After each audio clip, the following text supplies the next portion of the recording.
Nifty gap up ആണെങ്കിൽ ഇന്നൊരു upward trend ആയിരിക്കും, അല്ലെങ്കിൽ ഗ്യാപ്പ് ഡൗൺ ആണെങ്കിൽ ഇന്നൊരു ഡൗൺവേർഡ് ട്രെൻഡ് ആയിരിക്കും. പലരും ചോദിക്കുന്ന ഒരു ഡൗട്ടാണ്. പക്ഷെ നമ്മള് ഈ ഒരു ഷെയർ അല്ലെങ്കിൽ ഈ ഒരു ഇൻഡെക്സുകൾ എങ്ങനെയാണ് ഓപ്പൺ ആവുന്നതെന്നാണ് ഗ്യാപ്പ് അപ്പ്, ഗ്യാപ്പ് ഡൗൺ അല്ലെങ്കിൽ ഫ്ലാറ്റ് ഓപ്പണിംഗ് കാണിക്കുന്നത്.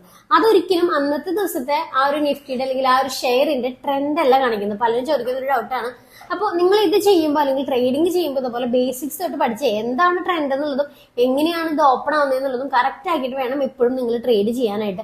കാരണം ഇതെല്ലാം നമ്മൾ ചെയ്യുന്ന പ്രോഫിറ്റിനും അതുപോലെ തന്നെ നമ്മളുടെ ആ ഒരു റിസ്ക് മാനേജ്മെന്റും ഇതൊക്കെ ഉൾപ്പെടുന്നതാണ്. അപ്പൊ ഇതൊക്കെ കറക്റ്റ് ആയിട്ട് മാത്രമേ നിങ്ങൾ ട്രേഡ് ചെയ്ത് പഠിക്കാനായിട്ട് പാടുള്ളൂ, അല്ലെങ്കിൽ ട്രേഡ് ചെയ്യാനായിട്ട് പാടുള്ളൂ.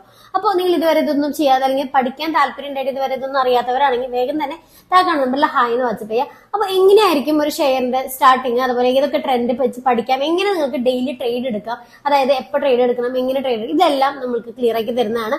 അപ്പോൾ വേഗം തന്നെ താഴെ നമ്പറിൽ ഹായ് എന്ന് വാട്സ്ആപ്പ് ചെയ്യുക. ഓൾറെഡി ട്രേഡ് ചെയ്യുന്നവരാണെങ്കിൽ പേജ് സബ്സ്ക്രൈബ് ചെയ്യാൻ മറക്കണ്ട. നിങ്ങൾക്ക് ഡെയിലി നിഫ്റ്റി അപ്ഡേറ്റ്സും കിട്ടുന്നതാണ്.